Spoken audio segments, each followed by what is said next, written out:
Maafkan kami Nizam yang tak peka. Nizam, maafin kami kalau dulu nggak tahu kamu lagi nggak baik-baik saja. Kami kira kamu cuman capek main. Ternyata kamu lagi kuat-kuatnya nahan luka atas tindakan ibu tirimu. Sekarang orang-orang mulai dengar ceritamu. Aku harap kamu lihat dari atas sana bahwa kamu gak sendirian dan kami lagi cari keadilan buat kamu. Allahumma aja'al kabrahu rauhatan min riyadil jannah wala tajhalu hufratan min hufarin nar, yang artinya, ya Allah, jadikan kuburnya taman dari taman-taman surga dan jangan engkau jadikan kuburnya sebagai lubang dari lubang-lubang neraka. Kasus meninggalnya Nizam Shafei, bocah 12 tahun yang sekujur tubuhnya mengalami luka bakar. Hasil otopsi terdapat luka bakar di pergelangan kaki, di bibir, di punggung, bahkan paru-parunya bengkak. Pengakuan yang mencengangkan Nizam sebelum meninggal dunia di GD bahwa yang melakukan tindakan kekerasan tersebut adalah mamanya, dalam hal ini ibu tirinya. Apakah benar yang disampaikan Nizam? Ini polisi harus segera mengusut tuntas. Jika benar yang melakukan kekerasan adalah ibu tirinya, maka polisi harus menerapkan pasal pidana yang terberat. Dulu bang, yang mau sama saya itu ada 3 orang cewek muda-muda ketika. Baik. Bapak Nizam keceplosan sebut pilih ibu tiri karena lulusan sarjana, padahal ada 3 wanita cantik dan muda-muda kala itu. Pernyataan ayah Nizam, Awang Satibi, terungkap saat live di media nasional TV One.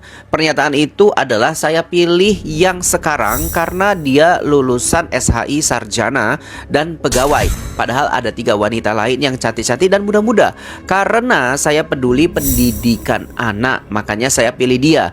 Komentar saya buat Pak Awang Satibi, kurangi deh bicara Pak. Semakin banyak Bapak bercerita, netizen malah geram dan gak simpati lagi. Dari situ saya lost kontak sama anak saya, karena dari situ juga saya diputus komunikasi sama ayah kandungnya dia gitu. Tapi pernah berupaya untuk menghubungi? Berupaya untuk menghubungi, bahkan saya mau menghubungi juga susah. Bahkan dia juga mantan suami saya bilang, udah katanya teh gak usah sampaikan pengen ketemu sama si Raja, bunda mah udah dimatiin katanya gitu. Mula mengetahui Nizam mungkin pertama kali dianiaya itu kapan? Apakah baru sekarang atau sebetulnya dari sebelum-sebelumnya Nizam itu sekarang memang sering dianiaya? Ya. Ya, baru sekarang berarti informasinya, sekarang Bu, ya? informasinya. Awal mendapatkan informasi NS ataupun Nizam dianiaya seperti apa sih, Bu? Boleh sedikit diceritakan nggak, Bu? Ya, sedikit di media banyak gitu ya yang ngerasa terpukul saya teh gitu. Putra kesayangannya menjadi korban kekerasan. Tapi begini, sebelumnya Nizam pernah cerita nggak ke ibu kalau dia mungkin punya masalah sama ibu tirinya? Nggak pernah, nggak pernah kontekan sama anak. Nggak pernah sama sekali? Nggak. Kalau dari video yang beredar kan sebetulnya bapak kandungnya Nizam kan pernah bercerita kalau tahun lalu kan pernah dianiaya juga Nizam ini oleh ibu tapi tiri. saya tidak tahu. Tidak pernah tahu? Tidak pernah tahu kalau anak saya dianiaya sama ibu tirinya. Oke. Guys, ini ada info terkait ya kejanggalan yang dirasakan ayah Nizam ya terkait kematian Nizam yang katanya diduga akibat dari ulah ibu tiri ya dari Nizam. Tapi aku dengar juga tadi beberapa infonya terkait ya, katanya ya si bapaknya Nizam ini selalu melakukan KDRT kepada ibu kandung dari Nizam sebelum dulu cerai gitu guys ya. Waduh, kalau gitu apakah guys ya Pak, ini hanya ini ya, bukan berarti benar gitu ya, apakah bapaknya ini melakukan juga KDRT kepada ibu tiri sehingga ibu tiri ini merasa emosi ketika melihat anak dari Nizam ini dan meluapkannya gitu guys. Siapa tahu gitu ya akibat dari KDRT, mungkin pernah mengalami juga. Biasanya kalau orang suka melakukan KDRT, dia juga akan melakukan lagi ke yang lainnya gitu, ke biasanya gitu guys ya.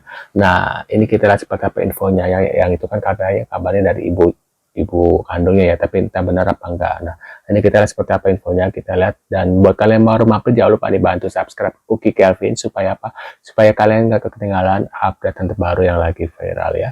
Nah ini kita lihat dan kita reaksi bareng-bareng guys. Yang membuat kejanggalan itu setiap kali ada permasalahan dengan anak saya dihantam, dia dibela. Dia nggak kasih tahu alasan kenapa dia sama anak itu begitu sayang atau apa, atau dia kenapa lebih bela anak ini, itu nggak ada penjelasan. Nggak tahu. Cuman pas dia pernah berantem, ini makanya saya pengen ketemu sama anak ini. Dia pernah berantem sama istri saya. Anak itu si anak angkat ini. Iya. Dia pernah ngomong gini, demi Allah Rasulullah, ya, dia diajarkan ke bener ge ku mama. Apa itu artinya? Dalam arti saya diajarkan nggak benar juga sama mama. Nah cuman jadi waktu itu pemikiran saya pikir suka nggak bener Mencuri. ya, maksudnya nggak mengarah ke sana, Nggak mengarah ke sana, nggak mengarah ke ya kayak gitu. Iya, kita Cuma, nggak, iya. ya, Astagfirullah. kalau sekarang saya jadi kepikiran. Ya cuma kan nggak baik berpikir begitu. Iya, kan, ya. iya. Jadi dia pernah berantem sama istri saya, tapi saya lagi kondusif sama anak itu. Iya.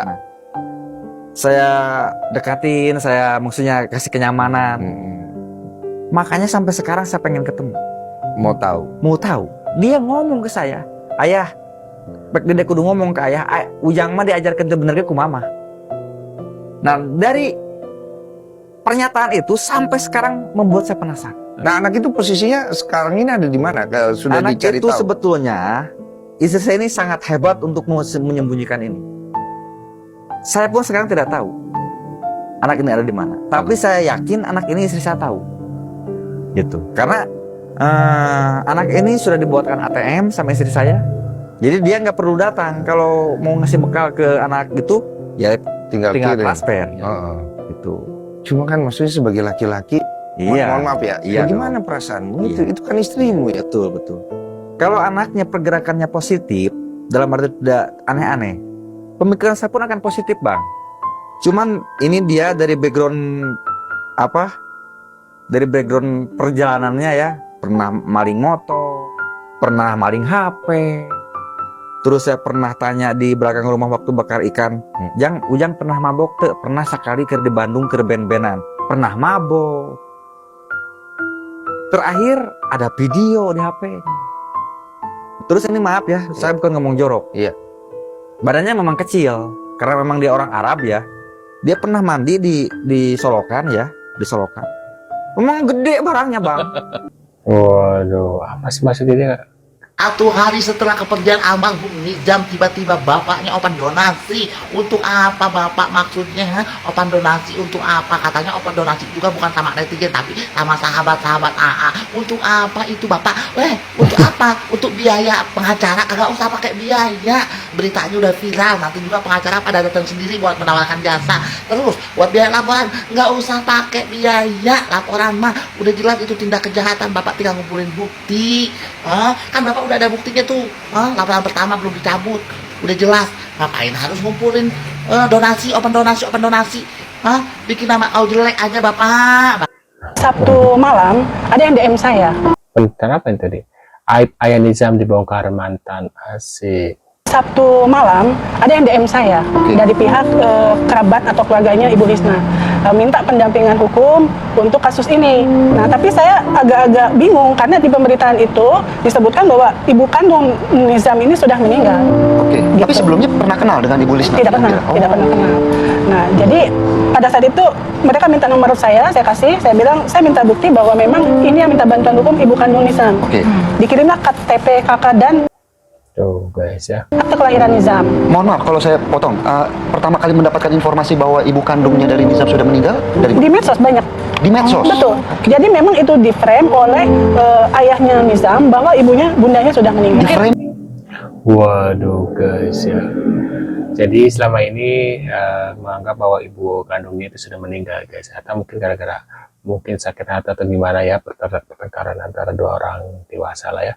Yang jadi korban adalah anak biasanya ya. Ini adalah akun dari ayahnya Nizam, teman-teman. Kalau kalian tahu ayahnya Nizam, Donasi baru sehari berduka. ahli Anda gigi sehat, Pak. Pajampangan, teman-teman. Belum beberapa hari ya, masih dalam keadaan berduka. Beliau sudah membuka donasi, teman-teman. Mungkin dalam pandangan beberapa orang ya itu bukan sesuatu hal yang wajar gitu. Kalau pandangan kita kan. Iya bener, harusnya lagi begitu boro-boro mikirin donasi gitu ya. Oh lagi sedih kehilangan, biasanya sih butuh waktu berapa hari, mungkin seminggu, 2 minggu, apalagi itu seorang anak gitu ya. Tapi ini bapaknya agak lain, sudah keliling dunia, dia sudah keluar-keluar kemana-mana ya. Ya kalau lagi berduka itu berduka dulu gitu loh, teman-teman ya. Selesaikan berdukanya baru kita urus yang lain-lain gitu. Tapi belum apa-apa, si ayah ini udah minta donasi gitu. Menurut pendapat kalian bagaimana ya? Coba kalian komen, teman-teman. Coba kalau Beneran sih Ini peringatan buat kalian para laki-laki dan bapak-bapak. Benar ya. Jangan hanya bisa memenuhi nafsu Benar ya. Pepatah Jawa bilang, lek wong wedok rabi kui abot umur. Mau sama bapaknya kok nggak mau sama anaknya. Waduh. Ini kebohongan ya, ayah anak meninggal di Sukabumi, ibu kandung sebut sudah wafat, tidak boleh bertemu, terbongkar sifat aslinya guys. Waduh. Sendiri. Bahkan ia menyebut kalau ibu kandung NS sudah meninggal dunia. Faktanya ibu kandung NS masih hidup namun dilarang bertemu dengan korban. Hal itu diungkap oleh ibu kandung NS, Lisna. Lisna pun mengaku tidak tahu soal kronologi kematian putranya. Sebagai ibu kandung, Lisna pun mengaku kesulitan bertemu dengan sang anak karena tidak diperbolehkan oleh mantan suaminya Anwar Satibi. Bahkan Lisna mengaku sudah tidak bisa bertemu dengan anaknya selama 7 tahun guys. Wow, 7 tahun guys, lama juga tuh ya. Waduh. Terakhir ketemu 7 tahun yang lalu, waktu bayi sama kita, sama ibu kandung saya, ucapnya. Sehingga Lisna pun tidak pernah tahu kalau anaknya selama ini pernah mengalami kekerasan dari ibu tirinya. Waduh guys, ya buat pelajaran buat kalian para orang tua yang di sana yang punya ibu tiri, ayah tiri ya. Kalau atau buat para janda, para duda untuk yang sudah punya ekor gitu ya. Kalau mau menikah lagi ya harus berpikir ulang, jangan sampai nanti anak yang jadi korban gitu guys. Biasanya sih seperti itu ya. Orang tua yang berbuat, anak yang jadi korban, dan ya sepertinya kasusnya juga sama kan, yang kemarin juga ada yang sebelumnya dan namanya Nizam juga ya, yang kemarin juga yang meninggal gara-gara ibu tiri juga sama nih, namanya Nizam juga, anak laki-laki ya. Nah, sekian infonya dari Nizam untuk hari ini. Mungkin kalian punya komentar atau reaksi bisa tulis di kolom komentar seperti biasa. Terima kasih sudah hadir, tentunya kita akan bertemu kembali di video selanjutnya. Sehat selalu buat kalian dan see you guys.